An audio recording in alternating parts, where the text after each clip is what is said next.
Magal googu sax moo fi indi nag ren si boppam waa daayira bi dañoo dajaloo wax ni dañuy jël 50 personnes jox leen paasu Magal. booy ñeenti junni paasu Magal. waaw juróom fukki nit. 1 million la daayira bi génnee pour tasaare ko juróom fukki nit. mais booy maa boole nga ma si rek. waaw yow kay waxuma la boole la ci sax mais yow laay jox xaalis bi nga séddaleel ma ko. utal seen liste nga bindal ma juróom fukki nit yoo xam ne si koñ bi la yu dëkk ñu bëgg màddale nga indil ma liste bi. loolu du dara jawriñ lamp suba ma indil la une liste de 50 personnes inshallah.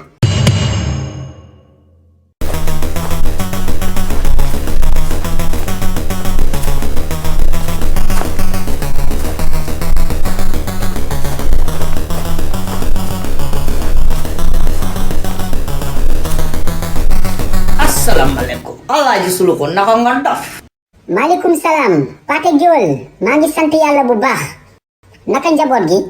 ñëpp ñu ngi si jàmm sant yàlla bu baax. alhamdulilah yàlla na jàmm yàgg. mais temps yi bàyyi nga ma dee dégg naa pulo nga diw bër bi chaque jour yaa ngi boutique pulo. bul wax loolu Alaaji Souloukhou yow suma waay nga duma la mës a bàyyi. ñàkk jot rek ak daw dépasse di wut loo yóbbu kër ga. waa loolu de dëgg la. dépense moom moo ñu lëjal ñun ñëpp. dépense kay ku fi dee moo la rey su ordonnance ak lépp moo koy créé. mais naka mu yaa ngi waajal màggal gi. waaw bu baax sax.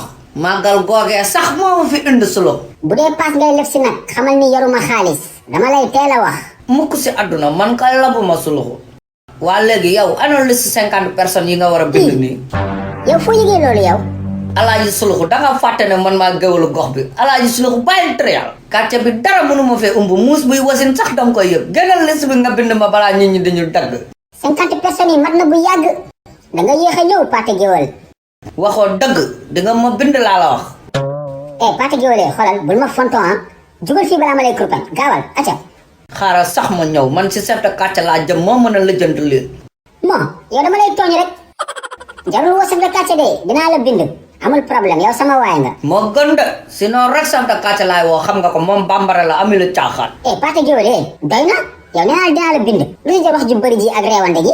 xoolal loolu sax day kii sama jabar xam nga ko maa faam maa nadoore dafay dem màggali te day teel a dem bindaale ko ci lëst bi. non Paate Géwël mën naa laa bind nag mais du ma bind sa jabar de.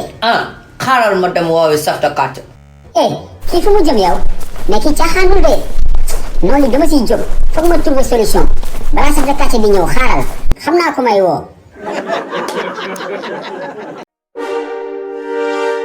moo waay Alaaji Souloukhou Ndiaye moom gaynde bi muy xeexal nag xale yii tome 6 ak 7 livre Souloukhou bu bees bi ñaax ko am wóoru de dafa am épisode spécial bu si nekk boo xam ni Souloukhou Ndiaye gaynde la ci doon xeexal épisode boo xamante ne génnagul kenn mësu koo seetaan ñi am livre Souloukhou bu bees bi rek ñoo mën a xam fu Souloukhou mujjee ak gaynde bi yemul foofu de dafay ànd ak beneen livre coloriage boo xam ne xale yi dañuy xëy di colorier ba vacances yi jeex. Je veux colorier Souloukhou et son mouton. Moi je veux colorier Poulot et le chef du quartier.